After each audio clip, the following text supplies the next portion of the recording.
Okay, guys, so welcome back to the SEO for Hire podcast. This is season 3, episode 1. We're joined by Rob Hughes, who is the Global Director of SEO at Sage. Quite a big title. So, hello, Rob. Rob, thanks for coming. So, we're down in Brighton for Brighton SEO. We've got a lot of people down here, and we thought it'd be great to have Rob on. But yeah, I think we should get straight in with the juicy questions. So, Sounds good. Rob, in terms of the SEO ladder, you're basically at the top, right? Global Director of SEO at Sage is a big title. For anybody who wants to implement, let's say, the 10-year strategy on how to get there, what advice would you give them? I think learning communication is probably the most important thing. Anywhere, how to speak up and speak senior is really important. I mean, a lot of people that are progressing through their career focus will put so much on technical and skill sets, which is really important. And you do definitely need that solid grounding. But to take that next step up, it's all about communication. How do you communicate with people that are senior? How do you split down, like, we've all done SEO strategies before, but I end up in 70, 80 slides and things like that. If I don't send that to some of my senior team, I've lost the after 5 slides. So how to concisely communicate, anything that anyone can do about communication skills is 100% away from what people should focus on. Yeah, I'm learning that a lot this year, but from a delegation standpoint, like, I used to just assume people can do stuff. And then, I know that sounds funny, but you see these big titles, oh, they're senior manager, they must know how to do this, they're a content writer for the last 4 years. And people, there's so much gets lost in communication as well. So now when I'm trying to, like, give out tasks, like, LinkedIn video, be really descriptive, give them the people they might need to talk to, references, stuff like that. Do you find it's harder for you to talk to, I don't know, like, so you must have people above you that you need to speak to, and you've got partners, and you've got to delegate tasks and stuff, right? Yes. And what's the trickiest for you? I think for me, to risk, and a lot of my job, it's a lot of politics, a lot of our conversations, and a lot of meetings. I don't have very much time available. So I think, to be honest, the trickiest point is when I need to brief my team at times. I sometimes forget because my mind is firing 100 times a second, but I need to sit down and give them that dedicated time. Skip 5 steps. Yeah, I think a lot of the time, and everyone's on a learning progress. I'm still learning as I go, and things like that, and my team are learning, and we're working on how to work best with each other. But I think one of the things that's been the biggest eye-opener for me, which is actually, so I've always tried to not give people too much detail so they can learn on their own, things like that. But especially now where I don't have very much time, it's actually better for me to sit down and almost give them a layout saying, okay, I want 3 slides, I want that these are the titles, the lines, I want this kind of thing. Because otherwise you can get back like a week later and people have gone in a direction, and unfortunately you don't get back what you want. Which is, indeed, that's not a criticism of them, it's a criticism of me, because I'm not doing the job properly to brief them. But honestly, I said, but like, because you're spinning so many places, and you're the same, and you don't have that time to get them, but if you don't give them that time, or even just feedback, proper feedback. So I would just say something with rubbish is just not rubbish, it's never rubbish, but wasn't what I expected. Also, my communication skills do need a lot of work, even how I label things. But if it wasn't up to what standard of what I had in my head, I would just go sometimes, okay, because I just didn't have the energy to give them the advice, the feedback, because that takes so much longer, right? Yeah. But then what I noticed was they would tend to get used to that, and then some people will progressively get worse, and that's because I've not trained them, I'm not leading them, and I've not explained like what I'm looking for. It's hard. How do you manage it then? It is. I mean, I think what's something that I have to tell myself quite often actually is just because it's not my way, it doesn't mean it's not a decent way to do it. And I think you'll have the same problem, like spending a lot of time in SEO, and you've grown up from doing it, like you in the detail, you know almost exactly what your approach should be, but everything about SEO is subjective. Like, there's 100 different ways to do everything, and I think it's a combination of trying to dedicate more time just to briefing people and things like that, as well as letting go a little bit more, and letting people yes, letting people make their own mistakes, but also recognizing that actually her ways might be better. And especially now with the position that I'm in, as much as I still love SEO and I want to be in it every day, it's like, as I said, a lot of my job is communication. They're a lot closer to doing the actual work for me. And they probably know better what we should be doing. Yeah, and then so you've been at Cinch for what, like 6 years now? Yeah, just come back for 6 years. So I'm sure you've been involved in the hiring process for quite a while. So you bring in people onto the team. How long would you say it takes them to get actually running? Because like, what if somebody's been at an agency for a while and they come from in-house and working for such a big brand as well? Like, how long does it take for them to get on? Yeah, I mean, personally, I prefer hiring people from an agency perspective. Peacock? I mean, I'm a bit biased because I'm from an agency background myself, but I just tend to think people thinking a lot in a better problem-solving way. And when you come from the client side, especially in a more junior role, you get a lot of, I don't want to say spoon-fed, but you get pushed in a specific direction and to make decisions. And you get relied on, I don't want to make anyone feel bad for criticising in-house SEOs, but I think, because actually we used to do the same when our team was a lot smaller as an in-house SEO, you almost end up being an email folder to a certain extent because you're just using agencies, especially so when I first started at Sage, it was 2 of us looking after 28 countries, and we have, I think, 11 agencies we were working with. We didn't have time to be involved in any of that stuff in reality, so we were just forwarding stuff on over time. I think that's, when you're looking at the agencies, I think people are much better at, I wouldn't say necessarily judge things from an ROI perspective, because they don't necessarily have an ROI mindset, but you definitely have a much better prioritization mindset about, we've only got a limited amount of time, what should we actually be working on? And I think also a lot more in a self-motivation, self-task setting. Like, you don't need to sit down and explain everything to them, they just work out on their own, which is massively beneficial for us.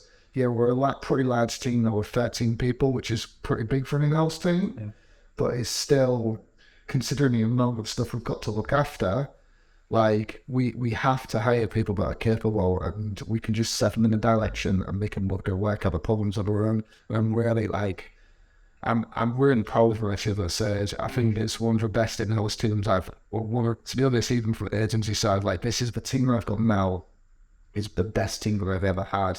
And everyone is absolutely amazing. I trust all of them 100% to do almost anything.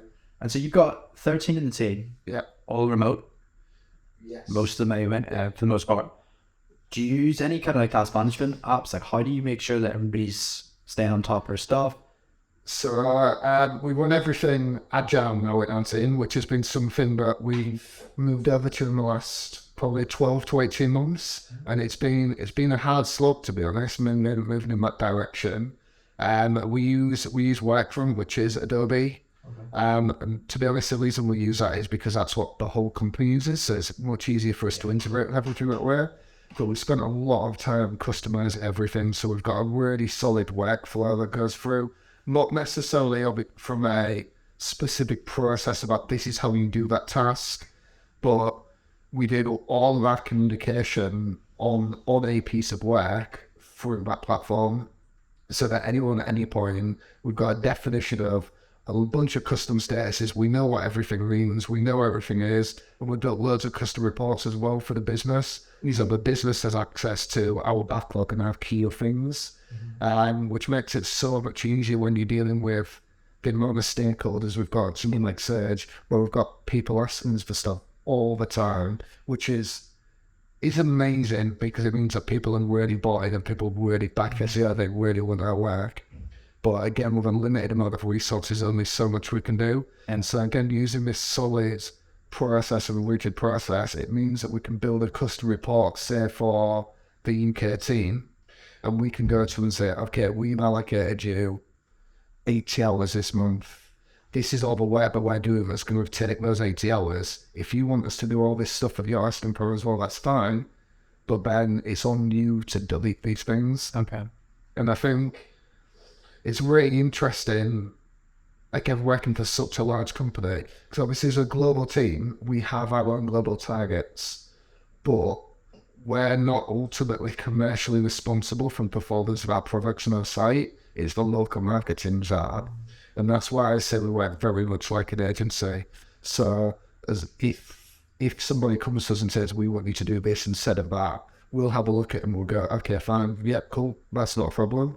Or we can do that, but bear in mind, this is going to drive you more value. And then we have to look at that. If they still push again for it and go, okay, if this isn't going to impact any other teams, any other markets, and it's fully in your decision to deprioritize this, okay, we'll let you. And again, it's just about agency methodology. If we'll push back a couple of times, and then we just let it go. But you run a remote team. How is that with morale and keeping it, building a team, building a good culture? Because with such a big company, I know you probably have an HR team, but that probably falls on you, really, as the leader of the team. Yeah, I mean, we have a HR team, and we've got a really solid onboarding process now, which has evolved over the last few years. But outside of it, Kimber onboarding it is very much for us. I think it was extremely difficult within lockdown, as it was for everyone. It was like, so we use Workshop for project management. We've also got Microsoft Teams, which is one of those that comes through internally to our team. We use Slack. We have weekly formal meetings, and then like every Friday or something, we have like half an hour. We just have a drink together, a coffee together, which is really nice. But I would say, even for a remote team, the best value we've had is from getting everyone together.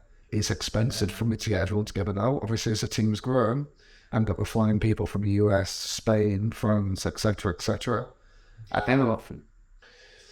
I'm aiming to try and get everyone together once a quarter, but generally it's ended up being once every half, just because it's quite hard, to be honest, to sync up so many people to get more in place. And there's people coming over from the US. How long are they over for? We tend to, so when we meet up, we tend to meet up for 3 days. So we'll do like 1 day where we're just in the office and just working together. Yeah. Then we'll do like a day where we book a meeting where we'll go through, okay, what's our strategy looking like? How are we performing against everything? We'll maybe have a topic for a bit of a workshop, and then we'll do a day of like, we'll just go offside and we'll go and do some kind of team building thing. For the US person as well, but I think Sage are really great at this of the flexibility. But yeah, when we bring them over people over from the US for 3 days, we tend to let them have a longer period of time. It's just more we have 3 days together. Like Ashley, who's on in person in the US, that comes over, she'll normally come over for like 6-7 days, and she'll all spend both weekends there. So she'll do her own stuff. We'll pay for her accommodation the whole time and things like that, and then we'll just be together for 2 or 3 days. The same as the person that comes over for Paris. Like, she'll generally spend a day extra on her own and probably take it as a holiday, but get to just at least settle a little bit more. It's such a good list, Paris. How do you think if you didn't have the option to do that, would you think that would impact your team at all? Yeah, definitely. So you were obviously brought up in the office. Like, you started in the office, your career. Yeah. Obviously, kids these days, but don't many SEOs these days don't. They're working from home. Do you think that'll impact them? Yeah, I think so. I think mainly in terms of what they learn, and maybe they won't learn as much from looking over someone's shoulder, or to be sure the whole thing probably, but comments, it's just so much easier when you're in an office and just go and have a chat with someone and learn and even things like that. I mean, obviously we're at Brighton SEO now, and this is a massive benefit of Brighton for me. It's like, in coming to an in-person conference, you can just go and have a chat with people. I mean, the series and all the talks are amazing, but you learn just as much just by going and meeting someone for a coffee and just having a chat and digging their brains. I mean, that school's great. It's about the whole industry, isn't it? Everyone's willing to, within reason, share their thoughts and all that kind of stuff, and everyone's willing to have a picture over if they can. And something I found as well is, especially in the UK, the SEO community, or everybody kind of knows each other on Twitter, LinkedIn, everybody's meeting each other and stuff, so it's great. Okay.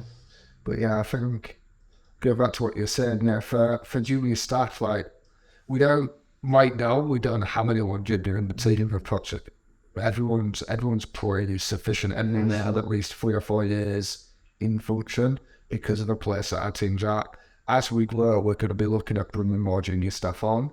And that's where I think it is going to be tricky for us from that perspective. So, Going to come back to what you said at the start about those briefs and proper comms and spend the time. I think like managers like you are going to have to spend more time tuning them up. Otherwise, well, I don't know, do you think it could slow you down? I was going to ask that. Why would you choose to go junior? Why would you continue what you're doing? Essentially. Efficiencies, really, I guess. Well, kind of efficiencies to a certain extent, but also, like, I want to give career progression to the people that I've got. And the way that they're going to get career progression is, like, I want everyone in my team to leave, really. Obviously not now. Please don't everyone leave if you're watching this. But ultimately, I see, for me as a leader, I see their success in them getting better at their jobs, them progressing, and then wanting to move on to something that Sage can't offer them. And to be able to do that, we need to give them progression opportunities. And the best way for us to do that, both from a, be brutally honest, and from a salary and cost perspective, but also from a building the right culture and things like that, like bring junior people in, giving our mid-level people a chance to bring junior staff over, train them the way that we want people. We don't have any bad habits to break. And then when our more senior staff then choose to move on, we can then progress on more junior staff who've been here into those senior roles and repeat the cycle, which I think is really great. The other good thing about juniors is they're hungry. They are really hungry, but just need to be shown the way. I think if that's my worry from working from home. Now I have a huge team that works from home, and it's hard to give everyone that time they need. Like it is. But the one thing that I've struggled with, I'm a very blunt person. I've spoken about this in multiple podcasts. I don't mean it. I think I'm just thinking so fast that I forget once and I just say something, and it's the bluntest thing ever. But I also do that when I'm like communicating with my staff, and it's really, really bad. You're spending probably like loads of plates, like you've got those people with HR, people above you, hiring, making sure the work is done. You have partners off externally as well, agencies. Like, you made any mistakes in terms of comms and you had to fix them? Yeah, 100%. And I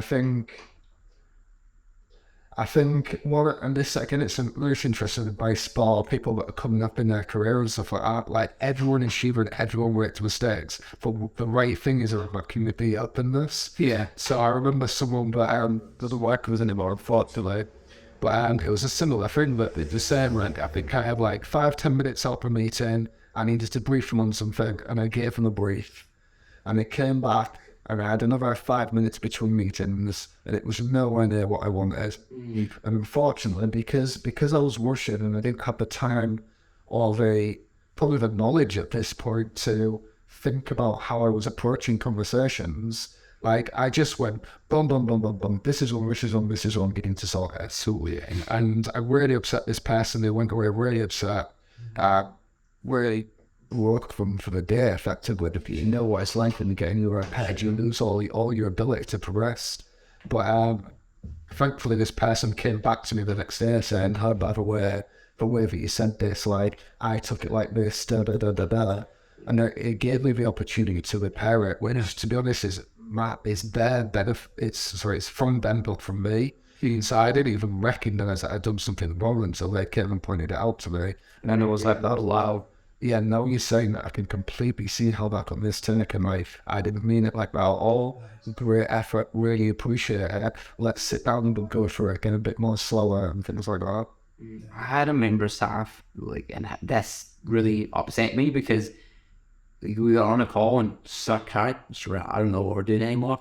And it wasn't, I just didn't know where it went wrong, how it went wrong, and how it went wrong so fast. And what it was just going to our scaling so fast, stuff taking out other parts of roles. It just completely went out. I forget as well sometimes, like, honestly, this is my company, I care about it so much more, and I'll do so much more. And she just had decision fatigue, information overload, and then I was also really dry by my teeth as well, and just really, really upset. I had to give her like a week off. I said, I need to just take some time off, just completely deload, and it was a shame. And how did that was on me, and that's something I realized too. All the comms are on me. The whole company saw I'm the leader. I need to lead them. Yeah. And it goes back to comms, briefing, the whole thing. Everything about comms is going to start stepping up. we've had a similar issue where we've had someone that's come to us because they'd been our agency side, and actually it was obviously it was my own fault. It's my team, but they're a massive asset to the team. They're really good, and because of that, we just kept giving them more work and more. That was me. That's what I did. Because I knew that they were a solid pair of hands. Anything I give them, they're going to deal with. They're going to smash it. I don't have any concerns with their delivery. But yeah, it happened. But we had to, again, thankfully, we both recognised it. Like, I speak to all of my direct reports for an hour once a week, every week, which is generally about 15, 20 minutes about work. And with the rest of us, we just have a chat about what's going on, personal life, whatever it might be. And then having that opportunity there to understand, okay, something's not quite right here, and sitting down and enabling us to re-establish, I guess, my boundaries, to remember that, like, they've only got a certain amount of hours, it can only get a certain amount of work done, and redefine their roles and responsibilities and things like that. And I think that's really helped them, and actually it's going to help us in the long run as well, because this person was, like, they're really appreciative of us for recognising that and trying to help them, because they've had these issues previously,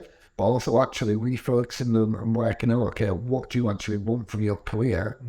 We're able to get more out of them, if as horrible as that sounds, and not in a hitting them with a whip and things like that. It's more just, if you go in the direction that you want to go, you're more passionate. Maybe you're more efficient if you do the right thing, the things that you want to be doing. So there you go.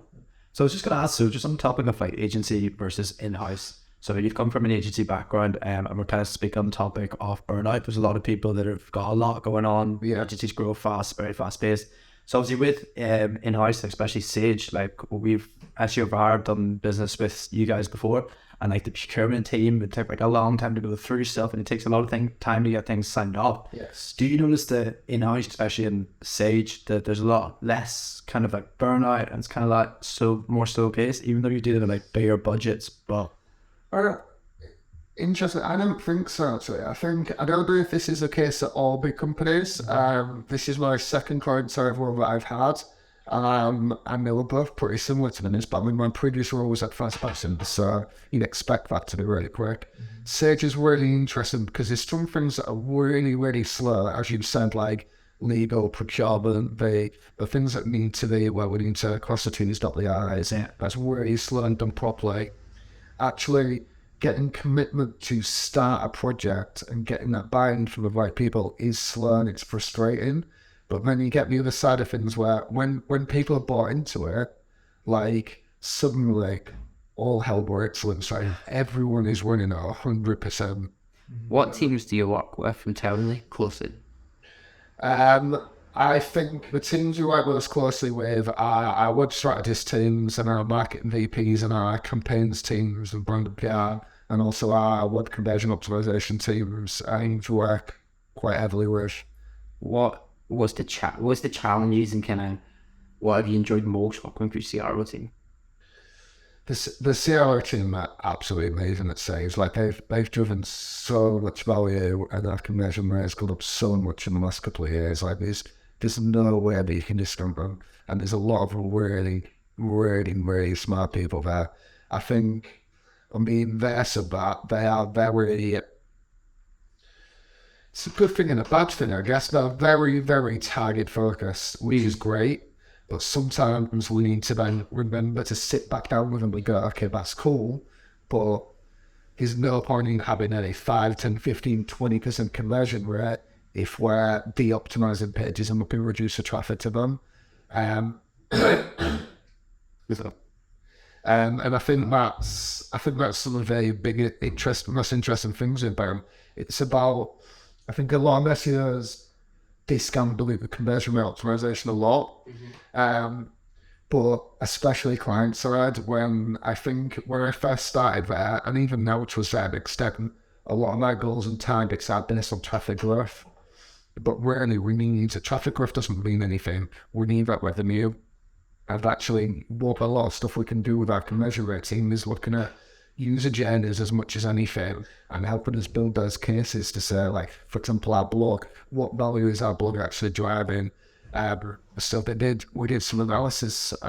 This was a couple of years ago. This was done between the research insights team, conversion rate team, and the blog team, and I think we worked out that people that had interacted with our blog converted 2.1 times as much as people that haven't interacted with our blog, and just having that enables us to really look at, okay, how are we prioritizing things? And I don't think without the tools that those guys have got access to, and the knowledge and the thought processes that they have, like, I mean, I'm really biased, as you guys will be as well. SEO is a holy grail for me. Like, it involves everything else, and everything that everyone else does impacts SEO. And sometimes, probably less than some other teams, we can get a bit blinkered on what we're doing. And people like the WCO team who are looking much more about others, user journeys, audience behavior, things like that. Like, we can take a lot of those learnings back into the SEO as well, back into our, like, even our keyword research to a certain extent. How big is the site for Sage? How big is also? How big is the site, the website? How many pages? Including our blog globally, we're about, it's not that big for a large company. It's about 100,000 pages, 140,000 pages. Okay. And my other list, but like, Well, not compared to other brands of our size. yeah. They had and managing that many pages and keeping an eye on, keeping like a 500-foot view and all that. How you do it? You just focus on the kind of big pillar pages, or because we spoke kind of there about zeroing keywords and stuff, and how you have so much afar and say, where's the focus for you?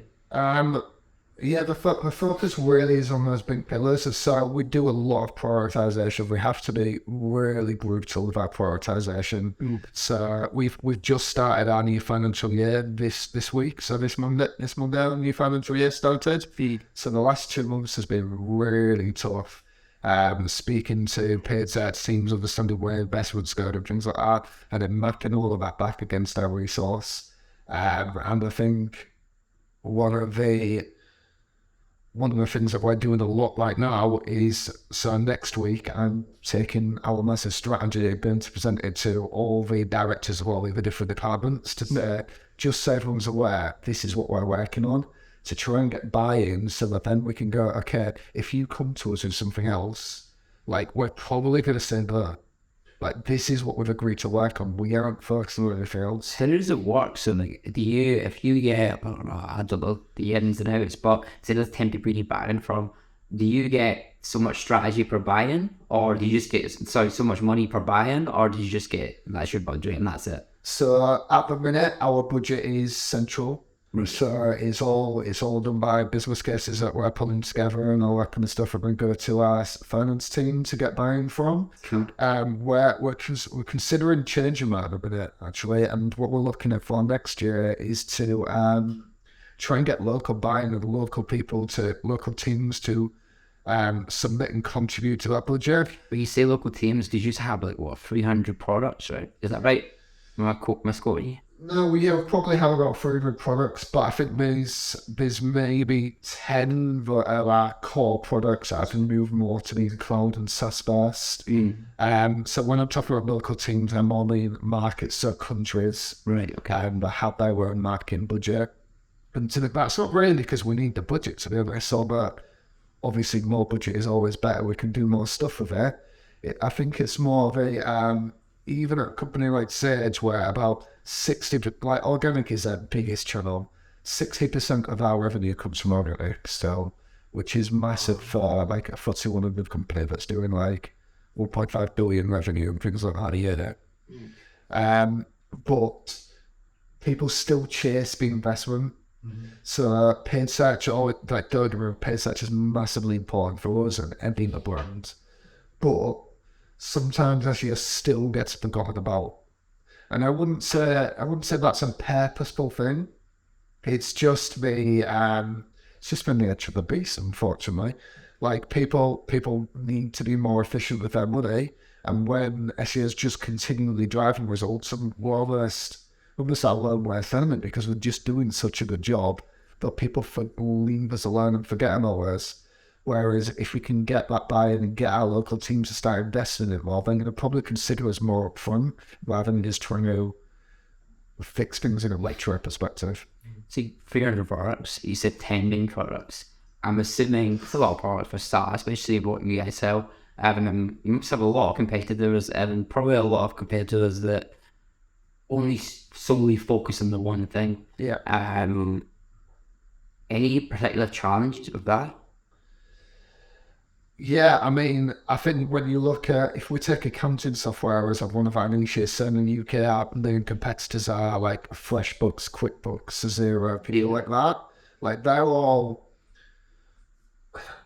like they may have some slight small additions, like under Xero do payroll and things like that as well. But ultimately, they're an accounting software website. And I think we do see that trend happening quite a lot. So if you search for accounting software, quite often you'll have Xero's homepage and the child accounting software page ranking. We cannot get our homepages ranking with this. So all of our homepage, all of our mass authority is just brand and business related. And then we're trying to push that through a lot of internal linking through to our primary products. We also have a lot more challenges because accounting software and even from scaling up to ERP software, like small and medium-sized businesses of our segments, they search for things exactly the same way.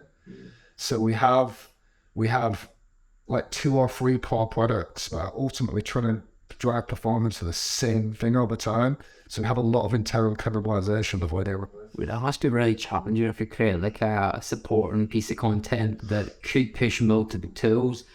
That must take a lot of kind of micromanagement to make sure that piece is right. Yeah, we try and see ourselves as product agnostic as our team. So we're trying to drive things to category pages more than anything. And then we're working with local market people that are commercially responsible as well as our conversion rate teams to look at, okay, which product is behind target? Like, how do we switch our product cards around to push more traffic to Sage e-commerce versus Sage Interact right now, because that's where our revenue targets are running behind, which is great and it works. I think some of the challenges we have are, but that's how the business runs.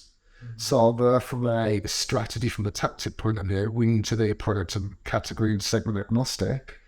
We have to do all of our reporting back to segments, back to business units and things like that, which makes it really, really tricky when we're trying to split our investment profiles between, again, 3 or 4 different products where ultimately we're optimizing one page, we're building one strategy to drive 4 products. We can build these strategies so that, and this is obviously your interviewer, you create with strategies. How much of your time goes into just the strategy, just pure strategy? We speak for myself or the team. I suppose that was a poorly worded sentence and question. I'm just trying to get to know, like, okay, let's just take you. So you are probably just doing all the high level work, all the strategy work, and then columns and stuff like that. Do you get much time actually in the trenches anymore? No, not much, unfortunately. I mean, every year, I really do. Every now and then I get involved. I've selfishly, which might be classed as micromanagement, as I said, we use word from task management. I've put myself on our web strategy or account management email chain, so that every time something new comes in, like I've alerted that there's this new request or this new task, and every now and then I can't help myself but weigh in and put some opinions across, but unfortunately not as much as I want anymore. I think my more from a strategy perspective actually is more about like thinking over the next 2 to 10 years, and I'm looking more actually. Our performance is only one of my strategic pillars. As much as anything, it's about, okay, what's our communication strategy? What's our promotion strategy internally? How are we getting buy-in for budget? What do we need to scale? Where are we getting bottlenecks? Who needs training? Who needs support? And then actually, when it comes down to a tactical strategy, but actually driving our SEO performance, obviously, that is one of our most important pillars. But it's probably the one that I'm least involved in now in my role, and where I'm trusting my team to build that together. Yes, I will sit down and then we'll look at identifying priorities, identifying where we need to be putting our focus. But when it comes then down to what do we actually need to do to drive performance, what is that tactical? I guess it's the tactics and the plan from my perspective, but for my team, it is their strategy. I'm mostly stepping away from it, which is really hard. As I say, can I ask a personal question? Yep.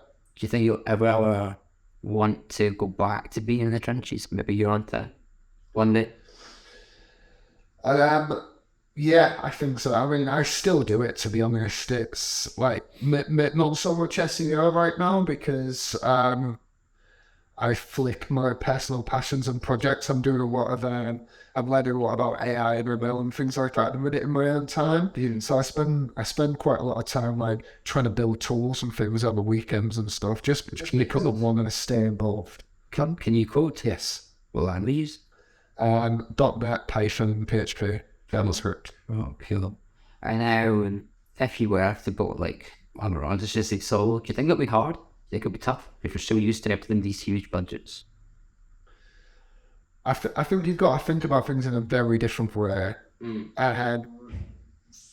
But there's a lot of learning, and I've spoken, I guess, rather than thinking about going solo, I considered going back agency side maybe 2 or 3 years ago. And then, I can't remember why, but Somebody having a great thing with but it didn't happen. Sage is amazing. It's a great place to work. They treat everyone really well. But I was thinking about it as I was looking at my different opportunities and what my next step in my career was. And my next step in the end was getting promoted at Sage into this shit I'm in now. But I was looking back at it and I'm like, when I would approach stuff so much differently from my now works some 8 years I've had the client side versus my 9 years agency side. I think it opens your eyes up so much being client side. Like I can remember being sat there agency side and like you're delivering audits, you're delivering strategies, whatever it might be, and you sat there pulling your hair out like, why don't we just do it? Like it's just obvious. This is just what we need to do. That's what I was trying to be at with this strategy work. I was trying to work out like, do you just get so fed up being stuck in strategy? Like, because the idea was something to create a lot of docs and then communicate to people that don't necessarily fully understand SEO. So there's probably, you have to make a case for everything. And I just wonder if that gets tighter. It does, but I think that's where the comms comes into it. So actually, again, another thing that's great about Sage, one of Sage's core values is trust. So they call it trusting craft. So obviously SEO is in craft at Sage. So there's a big push on everyone. So okay, Nick, if you're talking to the SEO team about something that's SEO, and they say this, like don't challenge them. They're just right. Obviously, there are exceptions to that, and there's lots of ways about how we've got to sell things in, how we've got to get buy-in and all that kind of stuff. But there is a hell of a lot of trust that says more so than I've had at previous companies. Do you use AI and Sage? But not right now. Do you see a future for AI? I see a future for AI helping feed information and helping make decisions to be made quicker. I'm struggling to see it ever get to the extent right now of it taking over from just experience. So you think my content bad safe? I think so. I think AI is great, but AI learns from what everyone else is doing. So before we came here, I actually fed, which is I'm playing with a few as well. I'd be silly not to play with a few. I actually fed it loads of information about you and got it to prompt questions for the podcast. I'm looking at no, I've not used any of them because they're so vanilla. And I keep reading each one like, after you talked about have a quick glance just to make sure we're not missed anything good. And they're honestly so vanilla. It's just like, what do you think the future is of SEO? And that's one of the questions Okay, so Rob, you're obviously at the top of the ladder, a global director of SEO at Sage. Have you got anybody like in your circle that is also at a high level that you go to maybe for advice or I think from not necessarily advice as so much because it's more winning ideas past other people. I think there's the team at Sage is great now. So right now, like we can do a lot of stuff internally, but it's always good to get ideas from other people. So I've got quite good relationships with a few group heads or directors of SEOs at different companies and things like that, but we reach out to and just have a general chat every now and then about what's going on. I think a lot of the stuff I'm reading now, that again, because of my position, what's expected of me, I'm reading a lot of Tom Pritchard stuff still, especially all these things like I did the SEO MBA a year or so ago, and I wouldn't say necessarily learn loads of new things from it, but I think just the reminding you about what's important and taking you outside of the space that you is really useful. I think that's the main benefit we get from speaking to other people and building those relationships. It's just reminding yourself that what you're experiencing isn't new. Everyone else experiences the same thing. So I know like Tom holds his meetings every now and then as well, like people that do the SEO MBA come to Zoom and have a chat and all that kind of stuff. And equally, we were chatting about this earlier, I'm going to Thailand in November to Charles Ford's SEO Leadership, which again, there'll be some really great people and it's something really interesting to chat.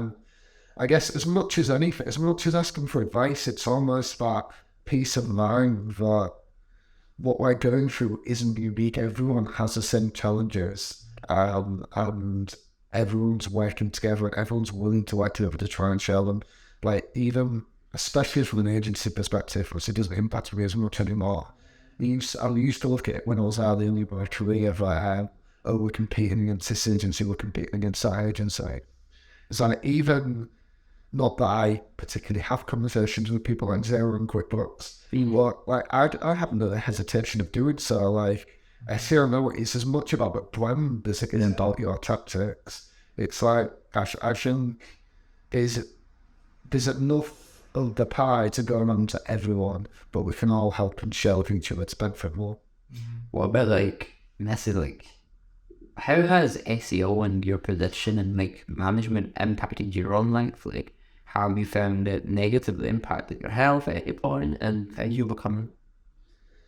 I mean, back when I was in the detail of SEO, it impacted me because I couldn't visit a website without looking at the source code corrections a minute, which was quite annoying. But yeah, I think I still would have been out a little bit, not to the point of being signed off with anything, but I definitely had times where I've been sitting down with my senior leaders, my colleagues, my friends, and I'm just like, well, guys, we just need to chill out a little bit. And I think accepting that that's okay is really important. And that, again, we spoke earlier about companies being families, like that statement. And again, hiring the right people above you that care. Like, everyone in my team really honestly cares about each other's well-being.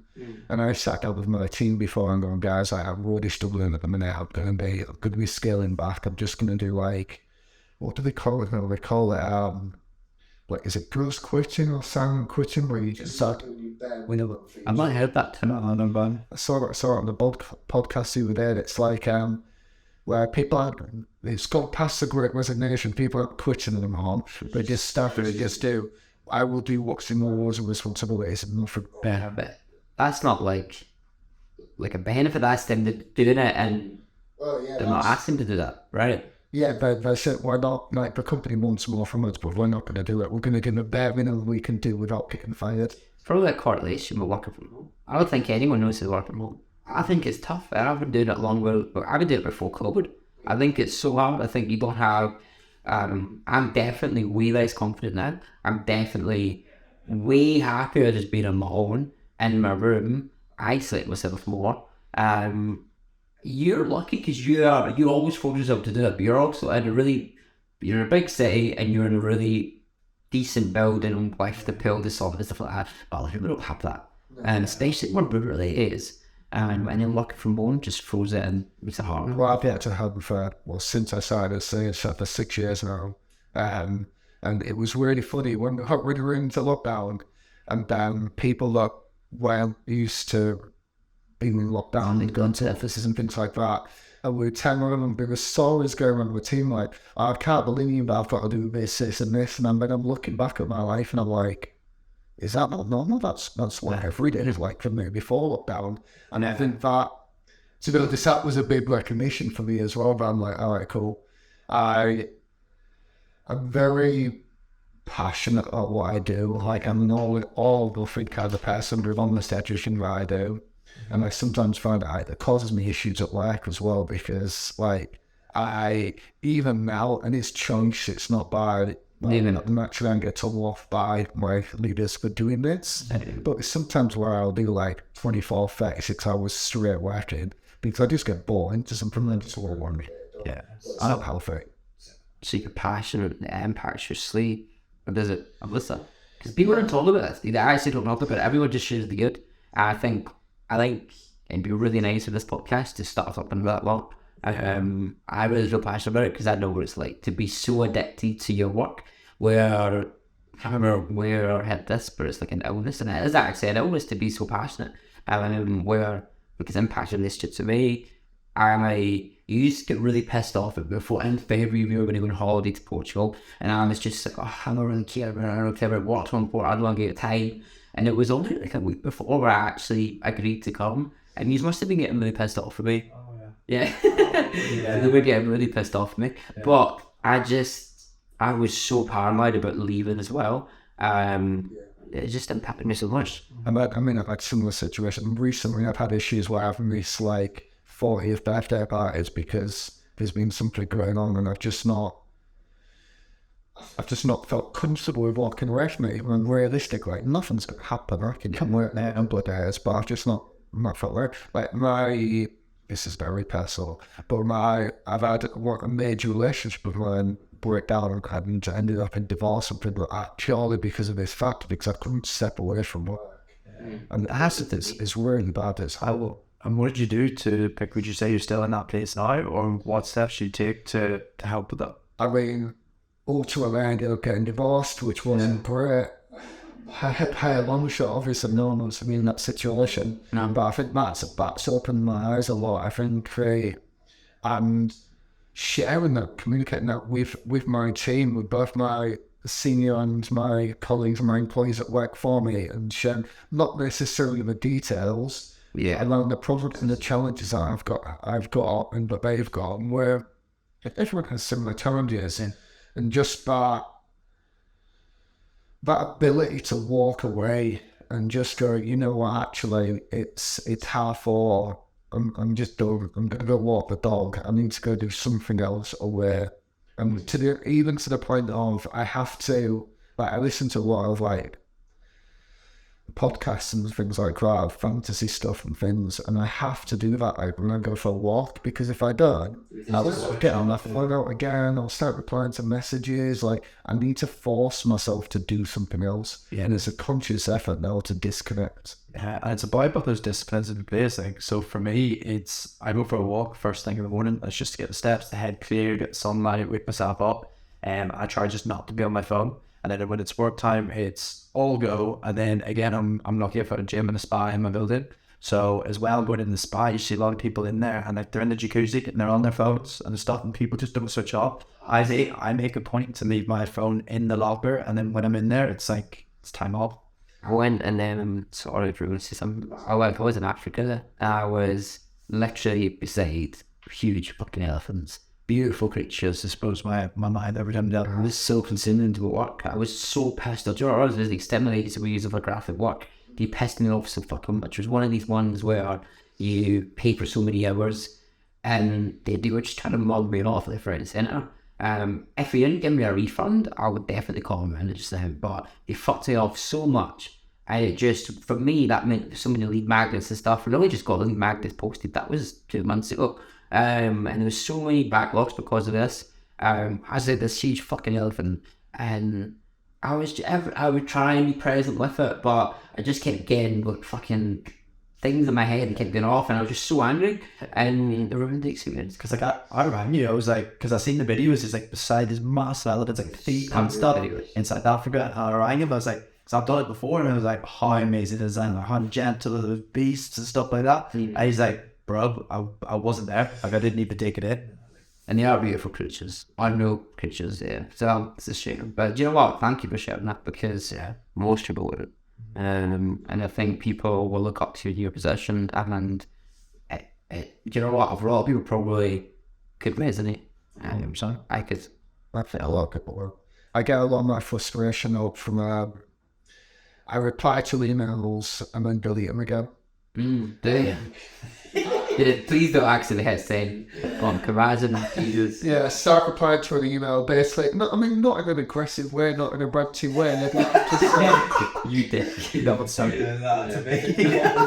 mistake, we'll tell Tories. But where I'm just like, okay, this is insane. Like, you can't do this, you can't do this, you can't do that. Why would you not approaching it properly?